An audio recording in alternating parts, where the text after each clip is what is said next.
Hello, welcome. So today we're going to be taking a little dive into r/JustNoMother-in-law. It is a mouthguard kind of day today, so if I sound extra lispy, sorry. You're just gonna have to ignore it. But yeah, if you want to look at some misbehaving mother-in-laws with me today, then please do stick around and enjoy. And don't forget to like and subscribe, please. Thank you. And of course, a little disclaimer, any opinions I give on the post are just that, just my opinions, not to be taken as facts. They are what they are. If you have a different opinion from me, that is fine. I encourage you to share it in the comments. Obviously, be nice to each other if you have different opinions and you disagree with each other. You don't need to be a butthole about it now, do you? So yeah, everybody stay nice and respectful in the comments, and with that, let's get into it. So this first one was posted by Comburst, and this one says, mother-in-law nuked her socials after we found her estranged parents group posts. Oh, God. So, we've been no contact with my mother-in-law for a while now. We don't talk about her publicly, don't badmouth her to family, just don't engage. What we do is quietly check her socials every so often, because she has a history of posting photos of our kids and talking about our family online. When we find something, we report it to Facebook and move on. No confrontation. So, when my husband was working on rebuilding things with his dad, father-in-law casually mentioned that she'd joined estranged parents groups. We both cringed. We made a burner and joined a few just to check. Same reason as always. What's that woman online? She wrote a book and everything about like how her kids are awful people because they went no contact with her, and it's like it's obviously not a problem with her and they're obviously the problem. I can't think what her name is now, but I bet it's just a group full of people like that.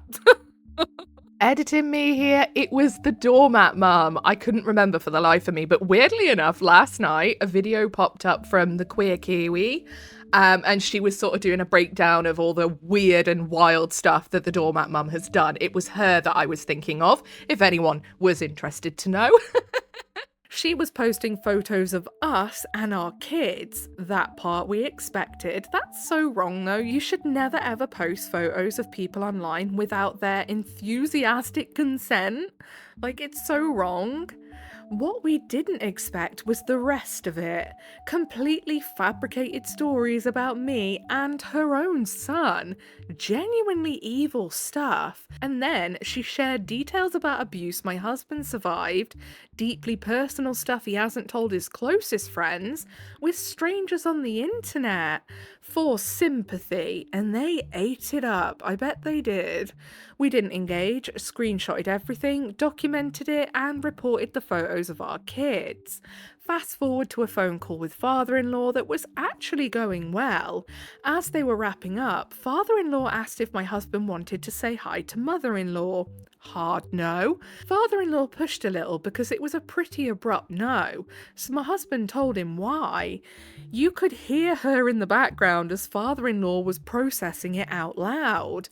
Flustered, then suddenly mother-in-law was taking the dog for a walk. At midnight. Time difference, it was 9 PM for us. Father-in-law apologised and said he'd look into it. By the end of the weekend, her Facebook was gone. Over a decade of weaponised posting just nuked. She almost certainly got to it before father-in-law could go looking. I'm relieved that outlet is gone, honestly, but she clearly needs an audience, so I'm not naive enough to think this is over. Just waiting to see where she pops up next. I don't know if you heard that crack. That was my shoulder. Oh my god. I'm like a one-man band, but it's all percussion instruments. Every part of my body clicks, cracks, and pops, and it's so gross. And what father-in-law actually does with what he now knows. Yes, I wonder what because if you're only just getting back in touch with him and accepting him back in, I hope he takes this seriously and is like, that she's gonna ruin my chances here to, rekindle the relationship with my son. That midnight dog walk is going to live in my head rent-free forever, though. Yeah, I bet she was literally outside in the garden, like at the bottom of the garden with the dog, pretending she'd gone out, frantically flipping through her phone to try and delete the socials. Oh my goodness. I just don't get it. I don't get these parents that feel the need to lie about their kids when they are so clearly the one in the wrong.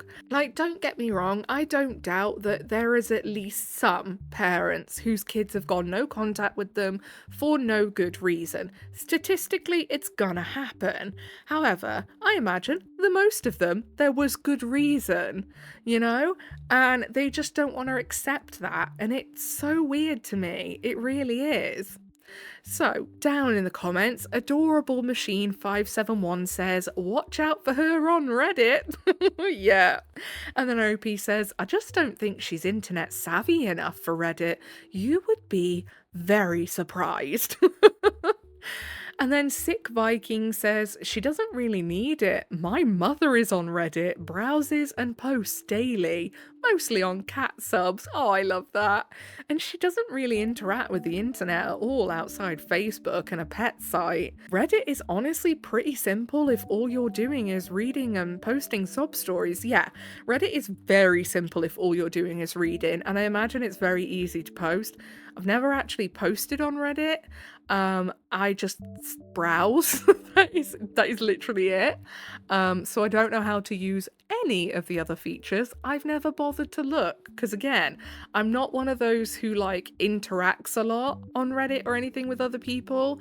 You know, I'm even when I had social media as well, I was never someone who kind of interacted with posts and stuff.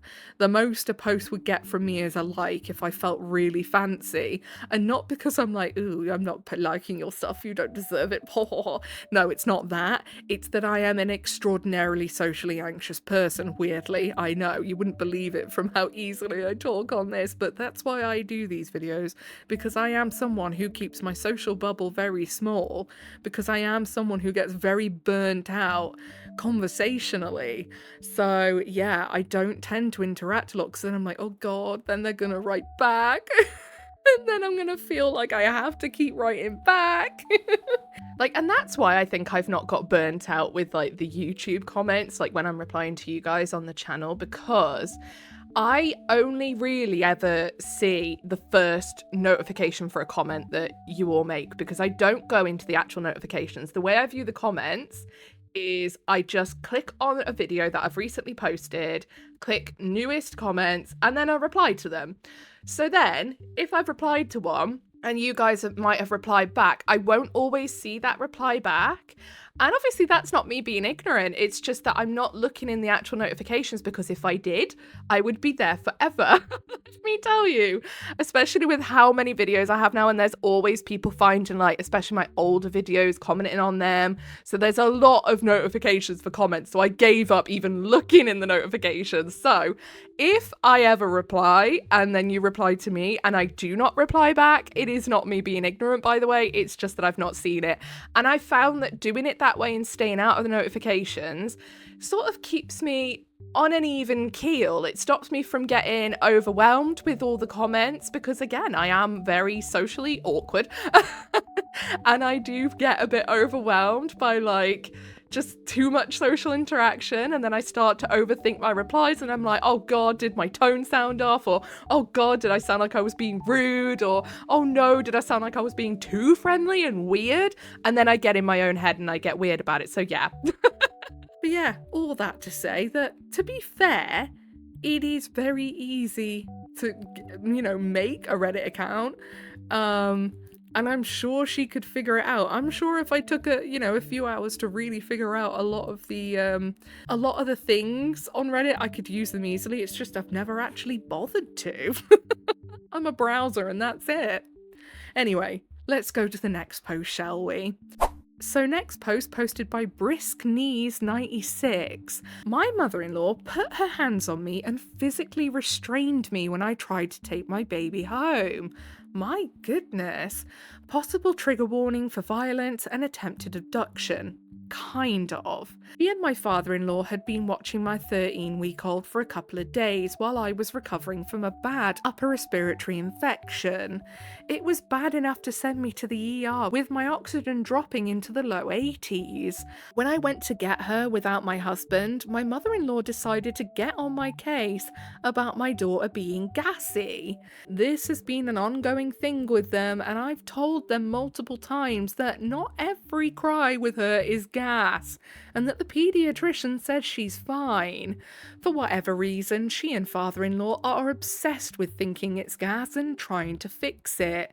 The latest attempt was secretly buying a different kind of bottle to use. I always provide bottles when they watched her, because they were advertised as good for colicky babies, which my daughter is not. My mother-in-law refused to listen when I was explaining that the bottles had nothing to do with it, and she kept saying that some random nurses she knew recommended them. Oh, I hate that. It's like, you know your own kid better. And yeah, there is also a difference in the cry between like just generally being a little bit grumpy or whatever, because some babies just cry for no reason. My eldest was like that as a baby, yet my youngest barely ever cried, like was so chill. You know, they're just one of those. They're just one of those babies. It's fine. So yeah, it's silly to be like, it's got to be gas. I'm like, no, babies cry, love. I had enough of the conversation and said as much and told my father-in-law to put my daughter in a car seat so I could leave. Mother-in-law said no, and I repeated to give me my damn child. Mother-in-law then got in my face screaming that I can't talk to her like that in her house, and my baby of course starts screaming. I try to go comfort her, and mother-in-law tells father-in-law to take her to another room and grabs my arm, holding me back and not letting me get my child. That is when I'd start flailing. Oh my god, I would be fuming. No, there is something you just don't do, and that is try and keep a mum's kid from them, because that is dangerous territory, my friend. That's when the instincts kick in, you know, fight or flight, and it's gonna be fight. I tried to get her off me, but she kept holding me. She had grabbed me hard enough to bruise my inner arm. I threatened to call the cops on her for effectively kidnapping my child at that point. She screamed that if I did, she would have me put on a 72-hour hold.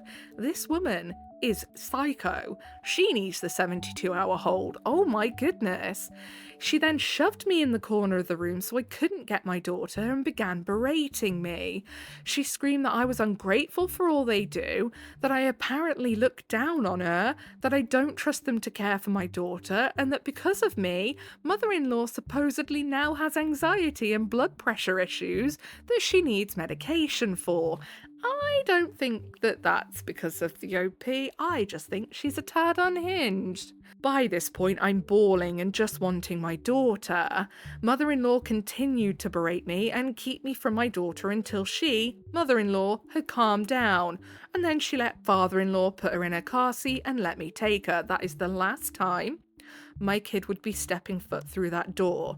That is the last time they would ever be in a room with her. I can tell you that for free. Mother-in-law then did a complete 180 and started to try and make small talk like none of that just happened. Then she tried to say that she was just protecting my daughter because she didn't want me driving off too fast with her because I was frustrated with them. I told her I'd never put my daughter in harm's way like that and left. My husband doesn't know what to make of the situation. What do you mean he doesn't fucking know what to make of the situation? If he is not enthusiastically sticking up for the OP in this and telling his parents that they are absolutely in the wrong, I told him I don't want to be around mother-in-law and our daughter will not be either. I don't care that they were our only childcare help right now. I don't feel safe around her and I don't trust her to keep my daughter safe. My husband is supporting my decision. He hasn't talked to his mum since, and he's trying to find the time to talk to her about her behaviour and the consequences. It just sucks that this came out of nowhere with her. As I said, they were our help. My family are all 2+ hours away. At this point, I don't know if I'll ever let her see my daughter again. I know if my husband goes no contact permanently, she will flip shit.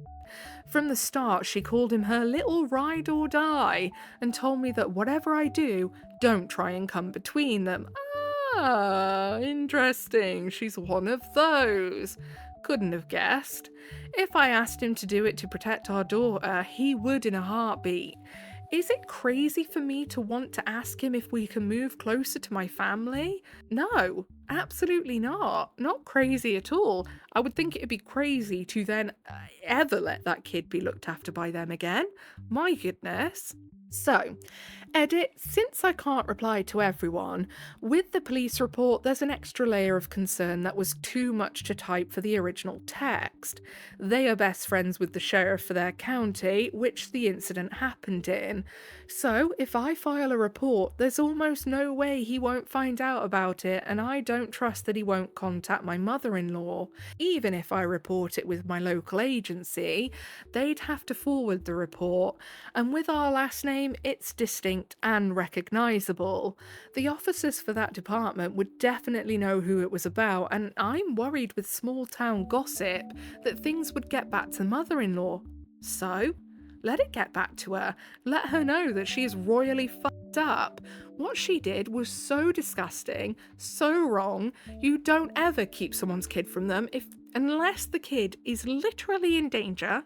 You cannot turn around and go, I'm keeping your kid. I'm not giving you your kid back. No, absolutely not, especially a baby. And then to grab the OP so hard they bruise them, shove them into a corner and scream in their face and then go, oh, I need a minute to calm down. Get fucked, mate. Get fucked, mother-in-law, entirely. And then fuck some more once you think you have fucked off enough, okay? Oh my goodness, she sounds awful. I feel so sorry for the OP because I just know that would have been, the most horrifically stressful and scary situation to be in. Oh my goodness. So, down in the comments, Strange Dog TV says, you have tons of information here, but I'm not sure if anyone has mentioned the fact that you mentioned in your post that they were our help. You need to move on from that line of thinking, in my opinion. Many people raise their children without help from family. I personally am one of them. Yeah, me too. Like, I've never had family that will look after the kids and, have them for me on a regular basis.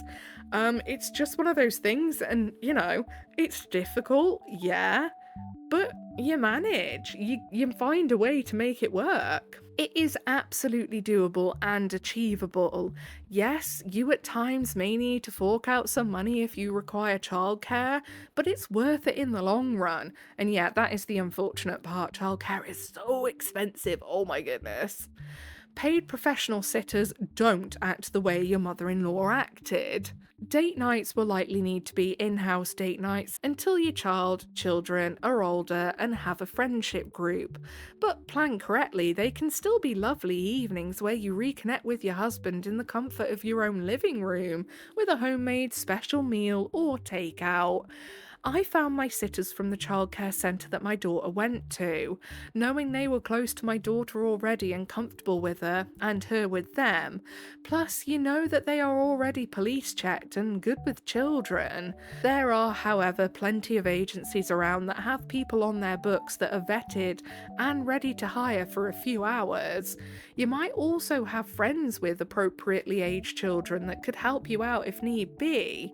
I hope you and your husband sort this out, move on from mother-in-law and father-in-law. She is particularly awful and not to be trusted. Good luck. Exactly. Like, she's shown what she is capable of, and she's shown she's very prepared to twist things and make out the OP to be unstable or incapable of taking care of their kids. And I feel if they let this slide and they forgive them, it's going to get worse, It's basically just like an abusive relationship. When you let the first incident go, the person then feels more emboldened to do more and more things to you because they know that they can get away with it. They know that you're going to allow it to happen, and the things that they do will get worse. It will escalate. So yeah, I really hope that the OP does just tell her to sling her hook. So, last post of the day, Busy Inspector 95 says, my mother gave my 3-month-old peanut butter in front of me after I said no. Oh my goodness. Yeah, no, that's not something you should be doing. A 3-month-old does not need to be eating any solid food. My goodness. Especially not a known allergen. Like, peanut butter is one of those things you introduce real slow, or peanuts, nuts in general, just to be sure and be safe. I'm so mad I can either murder her or cry, but I did cry. I cried so much, and now she doesn't understand why I'm mad at her, because he spit most of it out. She was making peanut butter sandwiches and asked if he wanted some. Yeah, the 3-month-old with no head control would love some peanut butter sandwich. I told her, obviously no, Mum. He's 3 months. Don't give him any. She said, a little won't hurt. I said, no, and that's final. Don't give him peanut butter. And it's such a dry, sticky food as well. And for a 3-month-old that's literally been drinking milk and nothing but milk, that is not a good idea to give them either. They could choke. He was in his rocking chair on her side of the table, and I was walking to another room, so I was on the other side. I saw her dipping her fingers in the peanut butter. I said no again, harder this time, and before I could make it around the table, her finger was in his mouth. He didn't have a reaction, thank God, and that apparently is fine according to her. I don't know why she keeps doing this to me. She wants to give him solids now already too. I really need her help. I honestly need her support right now, but how can I ever trust her if she keeps doing this? Keeps ignoring me, keeps crossing my boundaries. I hate her right now, honestly. Yeah, honestly, it's not a good idea to feed your kid before 6 months. I understand that in her time it was probably like, yeah, you can give them food from whenever, give them a bit of this or a bit of that. However, times move on, we learn things, studies show things, and now we know, studies have shown, giving babies food too early can cause a lot of problems. Not only an allergen hazard, not only a choking hazard, but actually it can mess with the development of their guts and what have you, and it can cause problems in that way. It's just not a good idea, and at the end of the day, whether you agree with the new studies and the new science and what science now knows is the right time to do it, whether you agree with that or not, it doesn't matter, because if Mum says no, you don't fucking do it. It's a no, whether you agree or disagree. I'm going through so much with separating from my husband, moving back home, my baby having to go for an MRI because of his eyes, and I can't leave him alone with his grandmother, the one person I thought and hoped I could trust. So, down in the comments, Florida Flower 8421 says, I don't think you can trust her. You told her no, she felt she knew better. You told her no multiple times. I don't know what happened with your husband, but I will say that sometimes we pick relationships based on the relationships we had as children. It might be that the relationship you thought you had with your mum was only because she was in charge and you were the child. Now that you're an adult, she still doesn't see you as one. You say you have no other place to go, so you will either have to learn to live with not having control over your child while she is watching him, or you try to find other accommodation and help. Maybe start looking into women's shelters and other places that might be able to help. As for your mum, from what you wrote, it sounds like she has survivor's bias. Yup. And since it all turned out fine, then in her mind, you're the crazy one. Even if it hadn't, she might not accept blame. It's a very immature mindset, but I'm not sure what else you can do. I have family that no matter what evidence you give them, they won't believe it. For them, they equate their thoughts and ideas as them themselves. They can't look at an action and think, oh no, I did the wrong thing. Let me try not to do that again. But rather, I did nothing wrong, because if I did, that would make me a bad person and stupid. I'm not a bad person, so the other person must just be wrong. Besides, everything turned out just fine. They're just being difficult. Yeah, exactly. And like I say, it's just, if a parent tells you not to do something with their kid, it is wild to then blatantly do it right in front of them. That is one of those things that's like a very hard boundary that everyone should know, that you don't do anything with a kid that their parent does not agree to. I would talk to your paediatrician and let them know the situation you are in. At least it will be documented, maybe. I hope you're able to figure it out. Anyway, I think that's all we've got time for today. If you made it all the way to the end with me, then I appreciate you very, very much. If you give a little like, subscribe, notifications on, that is your initiation into the Come and Avoid welcome. Don't forget to leave an offering of a comment for Big Al now, will you? He is particularly hungry today, yes? Whatever it is you're doing for the day, I hope you have a really good rest of the day. Goodbye!